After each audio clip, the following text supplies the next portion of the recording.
धर्म परिवर्तन कथा कहूँ धर्म परिवर्तन कौन मिछ आरोप परिवर्तन होनी धर्म धर्म परिवर्तन किए कहा करिवे धर्म को नहीं पुणी जालियाती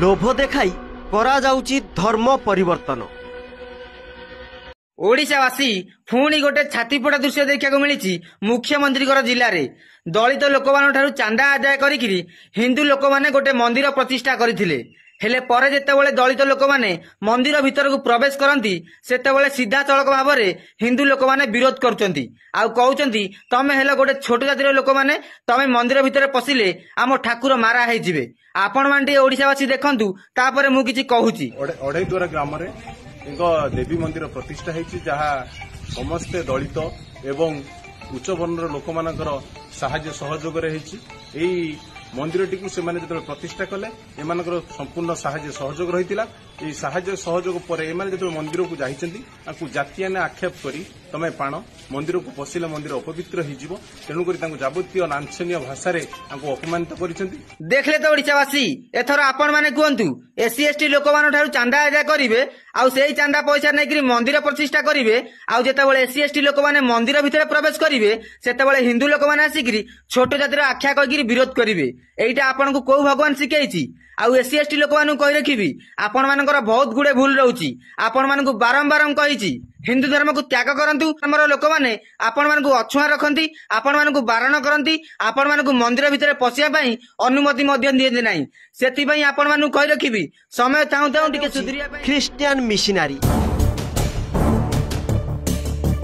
एमाने हेउचंती आदिम जनजाति बंडा संप्रदाय एही बंडा अंचल रे पशिछि आंध्रर एक मिशनारी यूनिट विभिन्न प्रकार लोभ देखाई सेमानक धर्म परिवर्तन करा जाउथिबा सांघातिक अभियोग होईछि केउठी खाद्य बांटुछंती तो पुणी केउठी कुनी कुनी पिलांक हाथ रे बही बदल रे बाइबेल धराई देउछंती तेबे याकू घोर विरोध करिछि धर्म परिवर्तन कथा कहूँ धर्म परिवर्तन कौन मिछ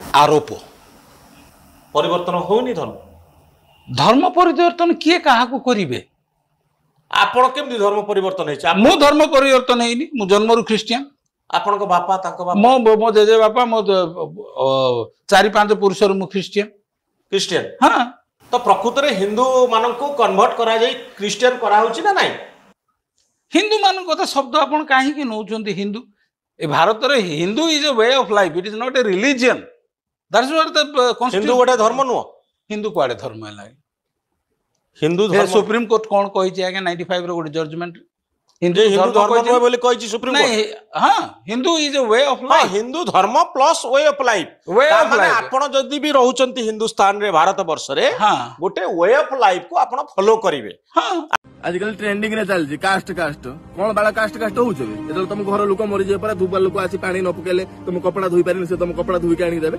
तुम कास्ट होउछ निजे धोई दियो तेरे मुंडर बाल जो बड़ हो बारिक पाक कहीं जाऊच निजे काटी दो बाल कास्ट होउछ एतल मंदिर जाऊच पूजा करते ना कहीं कहूच पूजा करते तुम कास्ट होउछ निजे जाई ठाकुर छुई पूजा कर दियो एतल बुझ कि गोटे कुला दरकार बाल लोक पाक कहीं जाऊच निजे पुणी की निजे यूज कर कास्ट होउछ तेरे गथुर जदि नडिया काटियार अछि किछि करियार अछि कहीं जाऊच चंबार पाखु निजे कास्ट निजे चढ़ी काटी दियो आज किसी भी अच्छी कास्ट कही भल पाइबा छाड़ुंट किसी झील मैंने अच्छा माने पुओ लाइफ के आसुचंदी बर्बाद करते मध्य माताल कर लास्ट को तो कास्ट छूट और किसी पुओ मैंने अच्छा जे सहित शारीरिक संपर्क कर फिजिकाली रखुंट फोटो भिडियो भाइराल कर कास्ट छूट आम एक्सेप्ट करूनी अरे बाला सीधा सीधा कथा तुम घर लोक जो कास्ट को एक्सेप्ट करे से कास्ट को भल पाए बास ताको बाहा हुओ तार स्वाधीनता रे जे कोनोसी धर्म को ग्रहण करि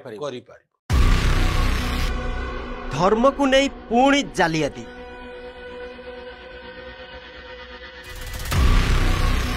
लोभ देखाई करा जाउची धर्म परिवर्तन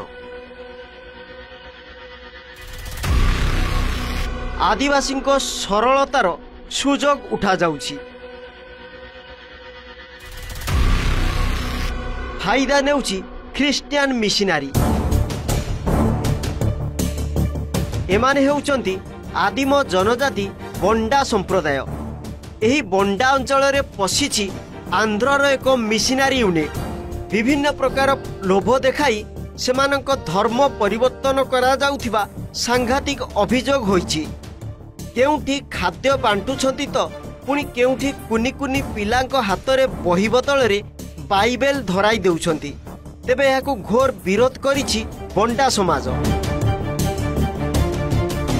ଏଭଳି ଦୃଶ୍ୟ ଦେଖିବା ଏମାନେ ଔଷଧ ଆଦି ଦେବା ସହ ପିଲାମାନଙ୍କୁ ବହିପତ୍ର ଦେଉଛନ୍ତି ଆଉ ମାଗଣା ଟ୍ୟୁସନ କରି ଧୀରେ ଧୀରେ ସେମାନଙ୍କ କବ୍ଜାକୁ ନେଉଛନ୍ତି। ତାପରେ ଖ୍ରୀଷ୍ଟିଆନ ଧର୍ମରେ କରୁଛନ୍ତି ପରିବର୍ତ୍ତନ। ଏମିତି ଅଭିଯୋଗ କରିଛନ୍ତି ଅଞ୍ଚଳବାସୀ। କିନ୍ତୁ ଟଙ୍କା ଦେଇକିରି ମେଡିସିନ ଦେଇ ଏଇ ଜିନିଷଟା ଶୁଣନ୍ତୁ ଏଇଠି ରହିଲା କଥାଟା।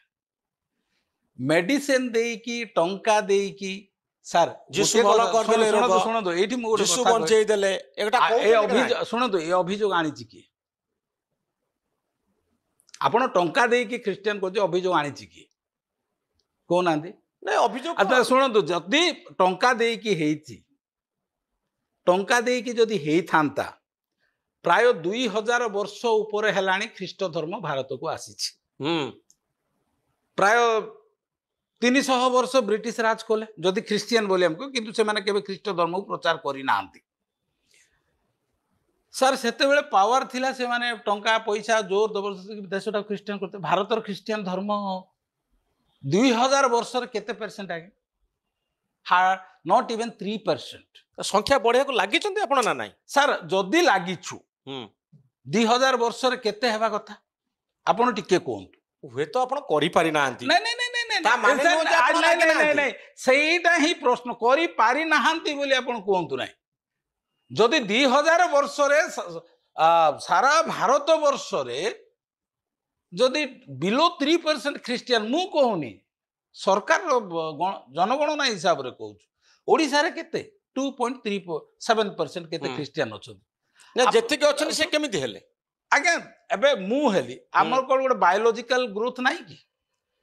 ହଁ ନାଇଁ ଅଛି, ଦେଖନ୍ତୁ ଶୁଣନ୍ତୁ, ମୋ ଜେଜେବାପାର ବାପା କି କିଏ ଖ୍ରୀଷ୍ଟିଆନ ହେଇଥିଲା, ଏବେ ସିଏ ଜଣେ ଖ୍ରୀଷ୍ଟିଆନ ହେଇଥିଲା, ଏବେ ତା ପରିବାରରେ ଆମେ 100 ଜଣ ହେଲୁ। ନାଇଁ ନୂଆ ହଉଛନ୍ତି ନା ନାଇଁ? ନୂଆ ହଉଥିବେ, ଯାହାକୁ ଯଦି କାହାର କିଛି ଗୋଟେ ଧାର୍ମିକ ଚିନ୍ତା ଭାବନା ବା ତାର ଆବେଗକୁ ଯଦି କୋଉଥିରେ ବି ଟାଣ ଆସୁଛି, ସେ ଯୋଉ ଶିକ୍ଷିତ ଯୁଗ, ସେ ଚାହିଁଲେ ନାଇଁ ମତେ ଏଇଟା ଭଲ ଲାଗୁନି, ସେ କଲା। ସେ କାହିଁକି କରୁଛନ୍ତି, ଆଜି କାହିଁକି କରୁଛନ୍ତି, ସେଇଟା ହେଲା ସବୁଠୁ ବଡ ପ୍ରଶ୍ନ। କାହିଁ କରୁଛି? ଏଠି ଲୋକମାନଙ୍କର ମାନେ ଯୋଉ ଆଲୋଚନାରୁ ଗ୍ରାମବାସୀ ମାନେ କହିଥିଲେ ଯେ ଏଠି ଗୋଟେ ଆପଣ ଟ୍ୟୁସନ ସେଣ୍ଟର କରନ୍ତୁ, ଯାହା ଫଳରେ ଆମର ଏ ଅଞ୍ଚଳ ପିଲା ଯୋଉମାନେ ସ୍କୁଲ ଯାଇ ପାରୁନାହାନ୍ତି ଏଇଠି ରହିକି ପାଠ ପଢିବେ। ସେଟା ଗାଁର ଗୋଟେ ଆଲୋଚନା ଥିଲା ଆଜ୍ଞା, ତେଣୁ ଆମେ ଆଇଲୁ, ମନ ଇଚ୍ଛା ଆସିନି ଆଜ୍ଞା। ଏଇଟା ଧର୍ମ ପରିବର୍ତ୍ତନର କଥା ନାହିଁ, ଗୋଟେ ହେଲେ ଆମେ ଧର୍ମ ପରିବର୍ତ୍ତନ କାହାକୁ କରେଇନୁ କି ସେ ବିଷୟ ମଧ୍ୟ ନୁହେଁ, ଏଇଟା ସ୍ୱାସ୍ଥ୍ୟ ଆଉ ଶିକ୍ଷାର କଥା ଆଜ୍ଞା। ଶୁଣିବାକୁ ପାଇଲୁ ଯେ ଏ ବୋଜଗୁଡ଼ା ଗାଁରେ ଗୋଟେ ଏମିତି ଆନ୍ଧ୍ର ଲୋକ ଆସିକିରି ଆମର ପରମ୍ପରାକୁ ସେମାନେ ଖ୍ରୀଷ୍ଟାନ ଧର୍ମରେ ନେବାକୁ ଚାହୁଁଛନ୍ତି। ଆମ ଖ୍ରୀଷ୍ଟିଆନ ଲୋକମାନଙ୍କୁ ଏମିତି କାହିଁ କହନ୍ତି କି ପଇସା ଦେଇ ଆମେ ଧର୍ମ ବଦଳୁ? ଫାର୍ଷ୍ଟ କଥା ତ ଏଇଟା, ପ୍ରଭୁ ଯୀଶୁ ଧର୍ମ ବଦଳାଇବା ପାଇଁ ଆସିନଥିଲେ, ଆମ ଜୀବନ ବଦଳାଇବା ପାଇଁ ଆସିଥିଲେ। ଆଉ ତୁମେ ମାନେ ଜାଣିଛ ଗୋଟେ ବ୍ୟକ୍ତି ପ୍ରଭୁ ଯୀଶୁଙ୍କ ପାଖକୁ କେତେବେଳେ ଫେରେ? କେତେବେଳେ? ଯେତେବେଳେ ଜଣେ ବ୍ୟକ୍ତି ରୋଗରେ ପୀଡ଼ିତ ହୁଏ, ତା ପାଇଁ ସମସ୍ତ ରାସ୍ତା ବନ୍ଦ ହୋଇଯାଏ ଓ ସେ ବଞ୍ଚିବାର ଆଶା ହିଁ ହରେଇ ଦିଏ। ସେତେବେଳେ ସେ ପ୍ରଭୁ ଯୀଶୁଙ୍କ ପାଖକୁ ଫେରେ ଓ ବିଶ୍ୱାସ କରେ, ଆଉ ସେଇ ବିଶ୍ୱାସରେ ସେ ସୁସ୍ଥତା ପାଏ। ଆଉ ଆପଣ ମାନେ ଜାଣନ୍ତୁ, ପ୍ରଭୁ ଯୀଶୁ ଆମର ବିଶ୍ୱାସ ଦେଖନ୍ତି, ନା କି ପଇସା।